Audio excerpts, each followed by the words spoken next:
This is MTG Burgeoning, and in this video we are going to update and upgrade our Jenson Carthalion Druid Exile WUBRG EDH deck.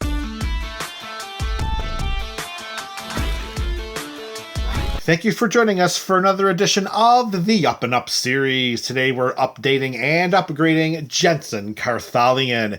If you're unfamiliar with the scope of this build, you can go skulking around in the description below, where you will encounter a link to this build's deck tech, a link to this build's deck list, as well as a link to this build's EDH deck video primer series.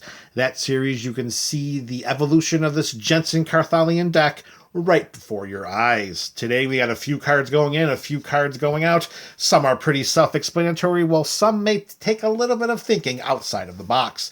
Let's start with our first card going into the 99, and that is going to be General Ferris Rokerrick. Of course, we've got General Ferris Rokerrick. It makes too much sense to not include this general for its synergistic ability with what we're trying to do in our deck.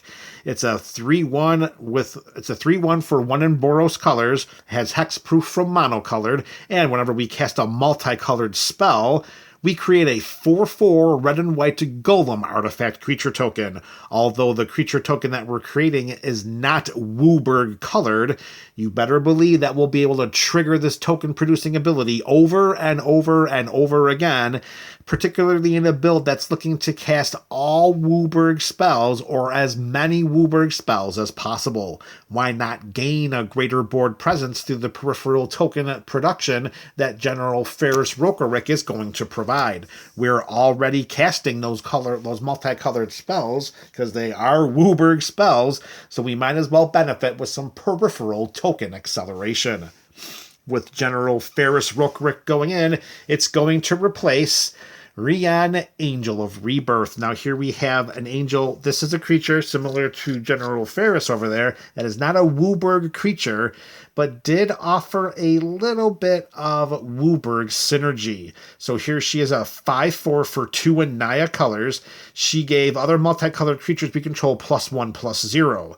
And whenever another multicolored creature we control dies, we return it to its owner's hand at the beginning of the next end step.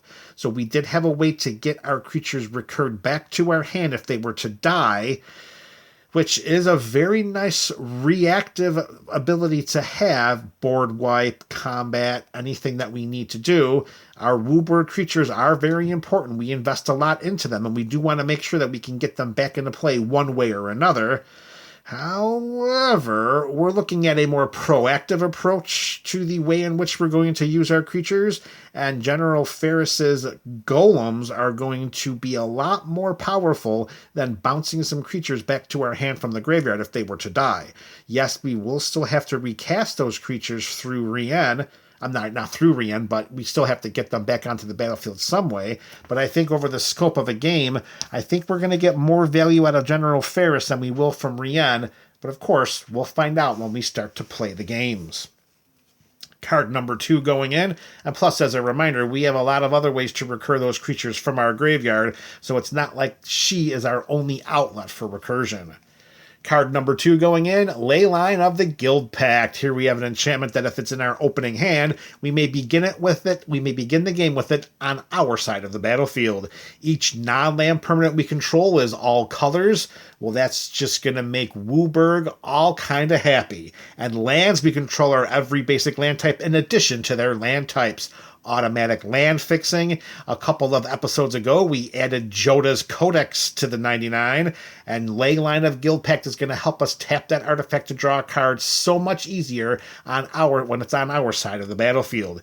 Its casting cost has 4 different hybrid mana symbols, and there you go. This is really going to tie things together from a WUBRG standpoint. It's fixing our mana. It's making all of our creatures all colors. Wonderful addition to any WUBRG-centric deck, and Jenson approves. With this Leyline going in, it's going to replace Legacy Weapon. Now here we identified one of our removal spells. This is one of our spot removal spells that we just think is not as strong as it looks when we first put it into the deck. generic mana value of 7 just to get it into play, and then we pay that WUBRG mana to exile target permanent from the game. And of course, if Legacy Weapon is put into the graveyard from anywhere, we reveal it and then we shuffle it back into our library. So with Legacy Weapon, we're investing a whole 7 mana into it before we can even use it for anything. That makes it a very, very costly spell, one of the deck's most costliest mana values, and we get nothing until we activate it the first time for that WUBRG mana. I think we'll get a lot more value out of Leyline than we will on Legacy Weapon, but again, we'll figure that out when we start to play test.